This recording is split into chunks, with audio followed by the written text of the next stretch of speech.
नमस्कार। परीक्षा गंगा में मैं अनिल सरोज आपका स्वागत करता हूं। आज हम आपको हाई स्कूल विषय हिंदी यूपी बोर्ड परीक्षा में 2022 में संभावित प्रश्न कहां से आ सकते हैं, हिंदी के संपूर्ण पाठ्यक्रम से हम आपको संभावित प्रश्न इम्पॉर्टेंट पाठ बताने का काम करेंगे। आज आप मेरी बात सुन करके ये जितना मैं कुछ बताऊंगा उतना पढ़ लेना, लिख लेना, याद कर लेना। गारंटी से कहता हूँ 90% प्रश्न इन्हीं पाठों से ना फंसे तो मुझको बताना, कमेंट करना। लेकिन आप सभी विद्यार्थियों से रिक्वेस्ट है, अनुरोध है कि आप लोग लाइक करें और अच्छे कमेंट करें, सब्सक्राइब करें, चैनल को आगे बढ़ाएं, अन्य विद्यार्थियों तक शेयर करने का भी काम करें जिससे सबका लाभ हो। ज़्यादा कुछ न कह के सीधा मैं आज आपके विषय पे आऊँगा। समय बहुत कम है। 24 तारीख को आपका हिंदी का पेपर प्रातःकालीन होना है।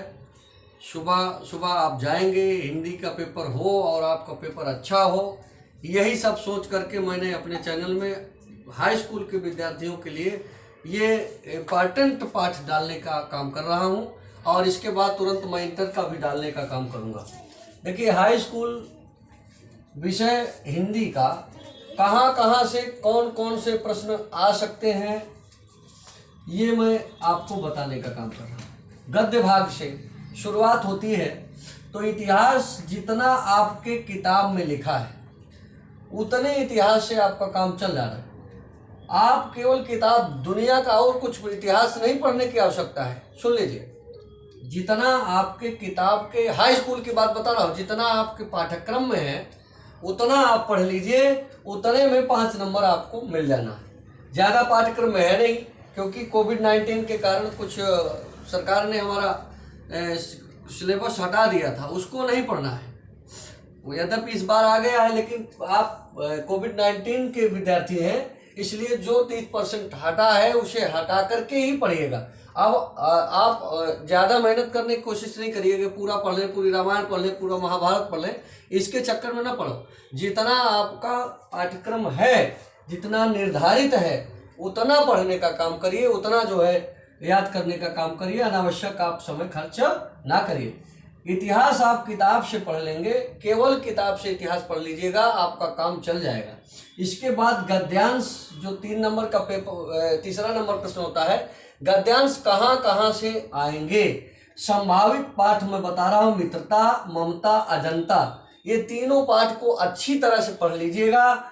ये तीनों पाठ से कहीं ना कहीं से एक गद्य अवतरण आपको फंस जाए, गारंटी लेता हूँ। ना फंसे तो बताना, कमेंट करना।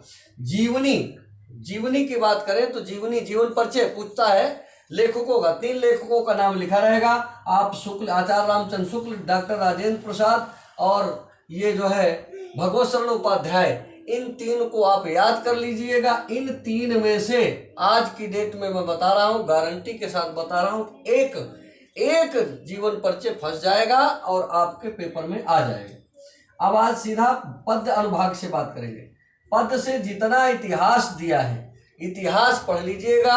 आप जो है भक्ति काल से लगा करके आधुनिक काल तक के रीति काल की इनकी विशेषताएं जरूर पढ़ लीजिएगा, जिन्हें रीतियां कहते हैं। विशेषताएं पढ़ लीजिएगा और विशेषताएं, 2 विशेषता 2 नंबर की आपकी आएगी, इसलिए इन कालों की विशेषता अवश्य पढ़ने का काम करिए। इतिहास से जो आप पढ़ लेंगे, इतिहास काव्य साहित्य का, वो बिल्कुल आ जाएगा, इसमें 2 राय नहीं है। पद्यांश कहाँ से आ सकते हैं। पद्यांश आता है संदर्भ सहित, उसकी व्याख्या लिखनी होती है। तो पद्यांश संभावित पाठ, जो इम्पॉर्टेंट पाठ है, वो सूरदास का सूर के पद, तुलसीदास जी का धनुषभंग, बनपथ पर और भक्ति और नीति, ठीक है ना, भारत माता का मंदिर, हल्दी घाटी, चींटी, ये इन पाठों को आप पढ़ लीजिएगा। इनमें से एक पद्यांश आपका बढ़िया फंस जाएगा। जीवनी, पद्यांश में जीवनी, अब पद्य अवतरण में जीवनी कहाँ से आएगी, तो जीवनी आपका बहुत इंपॉर्टेंट, वेरी इंपॉर्टेंट, महाकवि तुलसीदास और महादेवी वर्मा, सुमित्रानंदन पंत, निराला, अशोक वाजपेयी, मैथिली शरण गुप्त और सुभद्रा कुमारी चौहान। इतने कवियों का आप जीवन परिचय पढ़ लीजिएगा, रट लीजिएगा, एक फंस जाएगा, गारंटी से कहता हूँ। श्लोक तो आपका 2 नंबर जेब में है, बस आप 3 श्लोक कोई किसी पाठ से याद कर लीजिएगा।